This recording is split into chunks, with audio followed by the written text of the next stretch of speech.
నమస్తే, నా పేరు తేజస్విని. బీసీఎన్ న్యూస్ కి స్వాగతం. ముందుగా ముఖ్యాంశాలు. కాశీబుగ్గ దేవాలయంలో తొక్కిసలాట జరిగిన ప్రాంతాన్ని పరిశీలించిన మంత్రి ఆనం. ఘటనలో గాయపడి ఆసుపత్రిలో చికిత్స పొందుతున్న వారికి పరామర్శ. ప్రభుత్వం ప్రజా సంక్షేమంతో ముందుకు వెళుతుంటే జగన్ అండ్ టీం వాటిని డైవర్ట్ చేస్తున్నారు. విమర్శలు గుప్పించిన పిఠాపురం మాజీ ఎమ్మెల్యే వర్మ. రంగారెడ్డి జిల్లా చేవెళ్లలో ఘోర రోడ్డు ప్రమాదం. ఆర్టీసీ బస్సులు ఢీకొని మీద పడిన టిప్పర్ లారీ. ప్రమాదంలో 19 మంది ప్రయాణికులు అక్కడికక్కడే మృతి.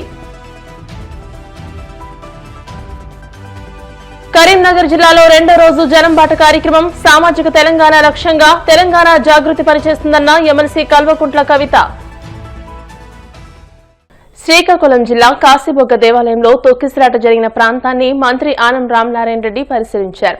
అనంతరం ఈ ఘటనలో గాయపడి పలాస ప్రభుత్వ ఆసుపత్రిలో చికిత్స పొందుతున్న 12 మంది క్షతగాత్రులకు పరామర్శించారు. ఈ సందర్భంగా ఆయన మీడియాతో మాట్లాడారు. ప్రైవేటు ఆలయమైనా దానిపై ప్రభుత్వం బాధ్యత తీసుకుంటుందని అన్నారు. తొక్కిసలాటలో 9 మంది మరణించగా పలాస పీహెచ్సీలో 12 మంది, శ్రీకాకుళంలో 3 చికిత్స పొందుతున్నట్టు తెలియజేశారు. ఆలయాన్ని నిర్మించిన హరిముకుంద్ పాండా సంకల్పం మంచిదే అయినా నిర్మాణం విషయంలో నిపుణుల సహా తీసుకుని ఉంటే ఇలాంటి ప్రమాదాలు జరిగి ఉండకపోయేదని అన్నారు. ఆలయంలో ఇలాంటి విషాద ఘటన జరగడం బాధాకరమని అన్నారు. ప్రభుత్వం ప్రజా సంక్షేమంతో ముందుకు వెళుతుంటే జగన్ అండ్ టీం వాటిని డైవర్ట్ చేస్తున్నారని పిఠాపురం మాజీ ఎమ్మెల్యే వర్మ ఆరోపించారు. మాజీ మంత్రి కన్నబాబు రామాయణం భారతం బాగా చెప్తున్నారని ఎద్దేవా చేశారు. గత వైసీపీ పాలనలో వ్యవసాయ శాఖ మంత్రిగా కన్నబాబు, సీఎంగా జగన్ రాష్ట్రానికి ఏం వెలగబెట్టారో చెప్పాలని డిమాండ్ చేశారు. విపత్తుల సమయంలో జగన్ ఎప్పుడైనా పర్యటించారా?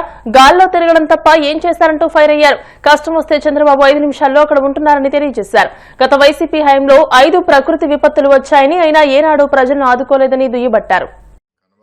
రామాయణం భారతం చాలా చక్కగా చెప్పారు. వ్యవసాయ శాఖ మంత్రి మీరు ఏం వెలగబెట్టారో, జగన్మోహన్ రెడ్డి ఏం వెలగబెట్టారో చెప్పారు. నేను ఒక ప్రశ్న అడుగుతున్నాను. విపత్తుల్లో ఎప్పుడన్నా జగన్మోహన్ రెడ్డి పర్యటనలు చేశారా? గాలిలో తిరగడం తప్పితే ఏ రోజు కూడా మట్టిని కాలితో తొక్కిన పాపాను పోలేదు విపత్తుల్లో. ఇవాళ చంద్రబాబు నాయుడు గారు ఎక్కడ ఏది జరిగినా సరే రైతు కష్టం వచ్చిందంటే 5 నిమిషాల్లో స్పాట్లో ఉంటున్నారు. మీరు సహాయం గురించి మాట్లాడారు. జగన్మోహన్ రెడ్డి గారు ఎలా చేశారు అలా చేశారు. అసలు వరికిచ్చి నష్టపరిహారాన్ని చంద్రబాబు ఇచ్చి 20,000ని 15,000 చేసింది ఎవరో మీ ప్రభుత్వంలో? మీరు వ్యవసాయ శాఖ మంత్రి కదా, సమాధానం చెప్పాలి కదా. అదే మీరు చేసిన 15,000 వేల చంద్రబాబు 25,000 చేశాడు. చంద్రబాబు రైతులకు పనిచేస్తున్నాడా, తగ్గించిన జగన్మోహన్ రెడ్డి పనిచేస్తున్నాడా? ఇవన్నీ ఆలోచన లేకుండా మాట్లాడద్దు. బీమాకు చెప్పారు, ₹1 బీమా అని చెప్పి 3 ఏళ్ళు ప్రీమియమే కట్టలేదు. కట్టేమని చెప్పి అసెంబ్లీలో అబద్ధాలు చెప్తే చంద్రబాబు నాయుడు వెళ్ళి పోడియం దగ్గర కూర్చుని గొడవ పెడితే అసెంబ్లీలో అప్పుడు 590 కోట్లు మీరు జమ చేశారు. డబ్బులు జమ చేయకుండా కూడా జీవో ఇచ్చిన ఘనత జగన్మోహన్ రెడ్డిది. కన్నబాబు గారు తెలుసుకోండి. 5 ఏళ్లలో 10 ప్రకృతి వైపరీత్యాలు వచ్చినాయి. 60 లక్షల ఎకరాలు పోయినాయి నష్టం. 60 లక్షల ఎకరాలకి 30,000 కోట్లు నష్టపోయారు. మీరు ఇచ్చిందంత 2,000 కోట్లు మాత్రమే. ప్రజలకి అర్థం అవుద్దని అనుకోవద్దు. లేని చెప్పి ఏదో ప్రలోభ పెట్టాలి, గవర్నమెంట్ మంచి ప్రభుత్వం పేరు వెళ్ళేటప్పుడు మనం ఏదో మాట్లాడితే ఇది అవుద్దని చెప్పి ఆలోచన చేయకూడదని చెప్పి తెలియజేస్తున్నాం. చంద్రబాబు నాయుడు గారు తక్షణం సహాయం చేస్తున్నారు, సర్వే అవుతుంది. మరి ఇన్పుట్ సబ్సిడీ వస్తుంది. మోతా తుఫాను సంబంధించి ఇన్పుట్ సబ్సిడీ ఏదైతే ఉందో మీరు తగ్గించిన రకంగా 15,000 కాదు, చంద్రబాబు పెంచినట్టు 25,000 రూపాయలు ఇన్పుట్ సబ్సిడీ వస్తుంది. అలాగే ఇంకోటి చూసుకున్నాం, ధాన్యం ఎన్ని కొన్నారు మీరు? 48 లక్షలు కొన్నారు మీ ప్రభుత్వంలో లాస్ట్ ఇయర్లో. మేము ఎన్ని కొన్నాం? 55.79 లక్షలు కొన్నాం. మీరు ఎప్పుడు ఇచ్చారు ధాన్యం కొన్న డబ్బులు? సంవత్సరానికి 2 ఏళ్ళకి. ఇంకా మీ ప్రభుత్వంలో డబ్బులు 1,670 కోట్లు ఆపేస్తే మేము రైతులకి మేము ఇచ్చాం. చిత్తశుద్ధి ఎవరికి ఉంది? అదే చంద్రబాబు అయితే 48 గంటల్లో పేమెంట్ పడుతుంది. రైతుల పట్ల చిత్తశుద్ధి ఎవరికి ఉంది? జగన్మోహన్ రెడ్డిగా, చంద్రబాబు నాయుడుగా? అంటే 7 లక్షలు అదనంగా కొన్న చంద్రబాబుగా, డబ్బులు వెంటనే ఇచ్చి చంద్రబాబుగా, సంవత్సరానికి ఇచ్చి జగన్మోహన్ రెడ్డిగా? ఇవన్నీ కూడా ప్రజలు అర్థం చేసుకుంటున్నారు. ఏంటి ఇలా జరుగుతుంది ఇదంతా ఇదని చెప్పి. ఏదేమైనా కౌలు రైతులు తీసుకోండి. కౌలు రైతులకు కూడా మరి దగ్గర రేపు మన అన్నదాత సుఖీబాబు చూసుకోండి. అన్నదాత సుఖీబాబు కూడా ఇంప్లిమెంట్ చేస్తున్నారు. మీరు అన్నదాత సుఖీబాబు వచ్చేసరికి మీది వచ్చేసరికి రైతు భరోసా మీరు ఇచ్చింది ఎంత? 7,500. మన సెంట్రల్ గవర్నమెంట్ ఇచ్చిందంత 6,000, రెండు కలిపితే అంతా 13,500 జగన్మోహన్ రెడ్డి ఇచ్చాడు. అదే చంద్రబాబు నాయుడు రాష్ట్ర ప్రభుత్వం నుంచి 14,000, కేంద్ర ప్రభుత్వం నుంచి 6,000, రెండు కలిస్తే ఎంత 20,000. మీరు ఇచ్చిన కౌలు రైతుల మీద 4 రెట్లు కౌలు రైతులకి రేపటి నుంచి అప్లికబుల్ అవుతుంది, కార్డ్స్ ఇస్తున్నారు. ఈ విధంగా రైతులు వ్యత్యాసం చూసుకుంటే క్లారిటీగా కనపడుతుంది. కూటమిలో చంద్రబాబు ప్రభుత్వం పక్షపాత, రైతుకి మీరా అని. మీరు చేసి అన్యాయం చేసి మీరు మాట్లాడే విధానం కరెక్ట్ కాదని కన్నబాబు గారికి నేను హెచ్చరిస్తున్నా. రెండోది, జగన్మోహన్ రెడ్డి ఓవరాల్గా అన్యాయం చేశాడు. ఏం చేశాడండి? జిల్లాలో ఇరిగేటర్ పోలవరం ఏమైనా పూర్తి చేశాడా? ఈవేళ ఈ జిల్లాకు సంబంధించి ఏలేరు ప్రాజెక్టు, ఈవేళ ఏలేరు కింద ఉన్న నియోజకవర్గాలు పంట నష్టపోవడానికి కారణం ఎవరండి? జగన్మోహన్ రెడ్డి. ఎందుకు? ఆధునీకరణ ఫేజ్ 2 ఇచ్చాక దాన్ని రద్దు చేసింది ఎవడు? జగన్మోహన్ రెడ్డి. ఫేజ్ 2ని చంద్రబాబు శంకుస్థాపన చేసి పనులు మొదలెడితే రద్దు చేసింది ఎవడు? జగన్మోహన్ రెడ్డి. ఇవన్నీ కార్యక్రమాలు మాట్లాడట్లేదు కదా అని ఊరుకుంటే మీరు ఇష్టం వచ్చినట్టు మాట్లాడడం కరెక్ట్ కాదు. ఫీజు రీఎంబర్స్మెంట్ గురించి మాట్లాడారు కన్నబాబు గారు. మీరు ఫీజు రీఎంబర్స్మెంట్ ప్రభుత్వం వచ్చిన వెంటనే 1,788 కోట్లు తక్షణం రిలీజ్ చేసి 10 లక్షల మంది విద్యార్థులు సర్టిఫికేట్లు ఇప్పించాం. ఈ సర్టిఫికేట్లు ఎందుకు ఎవరి వల్ల ఆగిపోయినాయి? జగన్మోహన్ రెడ్డి వల్ల ఆగిపోయింది. ఈ డబ్బు ఎందుకు ఇవ్వాల్సి వచ్చింది? మీ గవర్నమెంట్లో ఇవ్వలేదు కాబట్టి. టోటల్గా మీ గవర్నమెంట్లో ఫీజు రీఎంబర్స్మెంట్ వచ్చేసరికి 2,832 కోట్లు పెండింగ్ ఉంది. వసతి దీవెన బకాయిలు వచ్చేసరికి 985 కోట్లు ఉంది. ఫీజు రీఎంబర్స్మెంట్ పీజీ వాళ్ళది వచ్చేసరికి 450 కోట్లు ఉంది.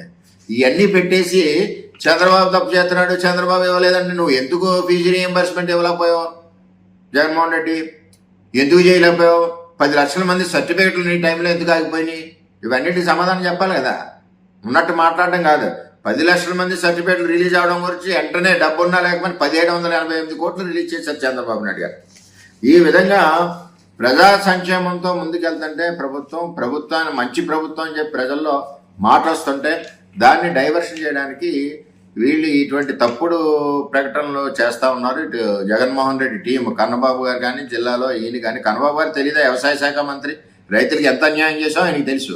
తప్పక ఒత్తిడితో మాట్లాడుతున్నాడు అంతే, అబద్ధాలు. ఇన్ని అవుతున్నాయి. ఇది మంచి ప్రభుత్వం, ఇచ్చిన మాట ఒక పక్కన సంక్షేమం, ఒక పక్కన అభివృద్ధి జరుగుతుంది అని సక్సెస్ మీట్ కర్నూలులో పెట్టిన మరుసటి రోజే సింహాచలంలో గోడ పడిపోవడం, 4-5 చనిపోవడం, గోడ కట్టిన కాంట్రాక్టర్ అవడం వైసీపీ నాయకుడు. నేను అనేది ఏంటంటే ప్రజల్లో గుసగుసలు ఈ డిస్కషన్లో ఒక మంచి సభ, ఈ రాష్ట్ర ప్రభుత్వం బాగా పనిచేస్తుంది, చంద్రబాబు బాగా పనిచేస్తున్నాడు అనుకున్న సభని సక్సెస్ మీట్ యొక్క డైవర్షన్ చేయాలి కాబట్టి ఇది జరిగింది అని ప్రజలు అనుకుంటున్నారు.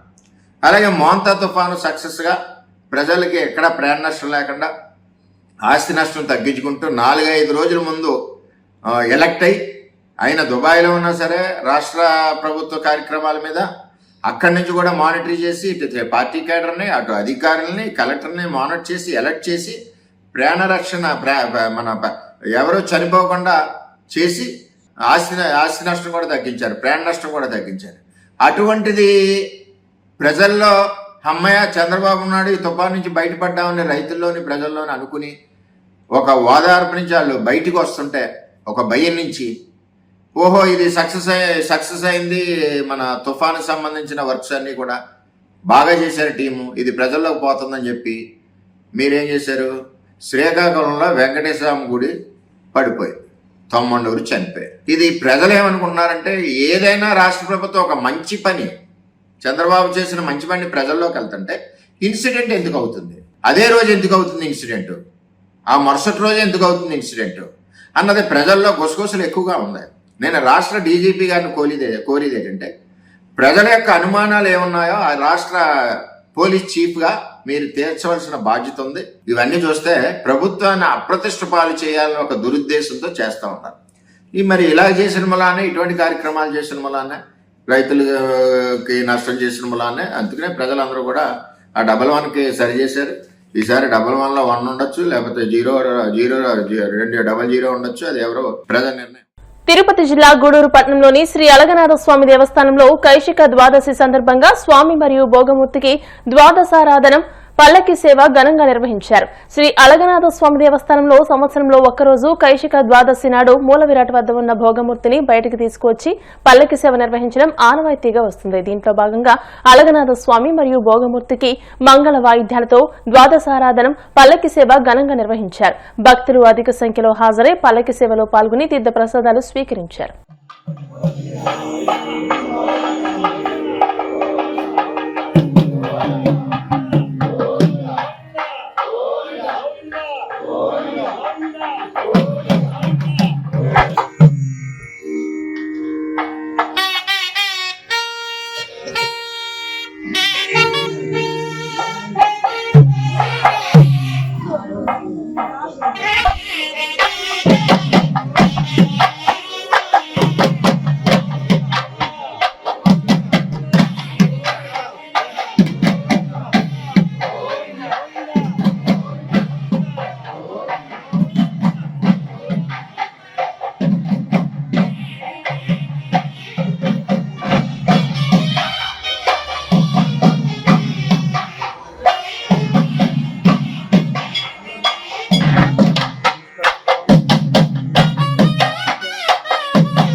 श्री भूतविलासमेतस्वामी नमः चतुर्वेद श्रवणोधारय श्रीमदखिलांड कोटि ब्रह्मांड नायिका